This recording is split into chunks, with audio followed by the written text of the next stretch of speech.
സംസ്ഥാനത്ത് ഇന്ന് പത്തനംതിട്ട, ആലപ്പുഴ, കോട്ടയം, ഇടുക്കി, എറണാകുളം, തൃശൂർ, മലപ്പുറം, കോഴിക്കോട് ജില്ലകളിലും നാളെ ജൂൺ 22-ാം തീയതി ആലപ്പുഴ, എറണാകുളം, തൃശൂർ, മലപ്പുറം, കോഴിക്കോട്, വയനാട്, കണ്ണൂർ, കാസർഗോഡ് ജില്ലകളിലും കാലാവസ്ഥാ വകുപ്പ് യെല്ലോ അലർട്ട് പ്രഖ്യാപിച്ചു. സംസ്ഥാനത്ത് വരും മണിക്കൂറിൽ തിരുവനന്തപുരം, കൊല്ലം, ആലപ്പുഴ, എറണാകുളം, തൃശൂർ, മലപ്പുറം, കോഴിക്കോട് ജില്ലകളിലെ ഒറ്റപ്പെട്ട ഇടങ്ങളിൽ നേരിയ മഴയ്ക്ക് സാധ്യതയുണ്ടെന്ന് കാലാവസ്ഥാ വകുപ്പ് അറിയിച്ചു.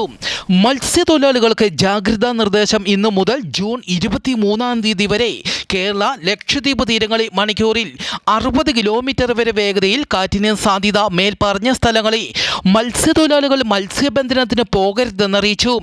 സംസ്ഥാനത്തെ പൊതുവെ മൂടിക്കെട്ടിയ അന്തരീക്ഷമാണ്. ഒറ്റപ്പെട്ട സ്ഥലങ്ങളിൽ കനത്ത മഴയ്ക്ക് സാധ്യത. ജൂൺ 25-ാം തീയതിക്ക് ശേഷം കാലവർഷം കൂടുതൽ സജീവമാകും.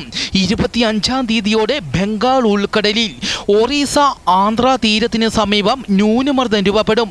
കാലാവസ്ഥാ കേന്ദ്രം ഈ മേഖലയെ സൂക്ഷ്മമായി നിരീക്ഷിച്ചു വരുന്നു.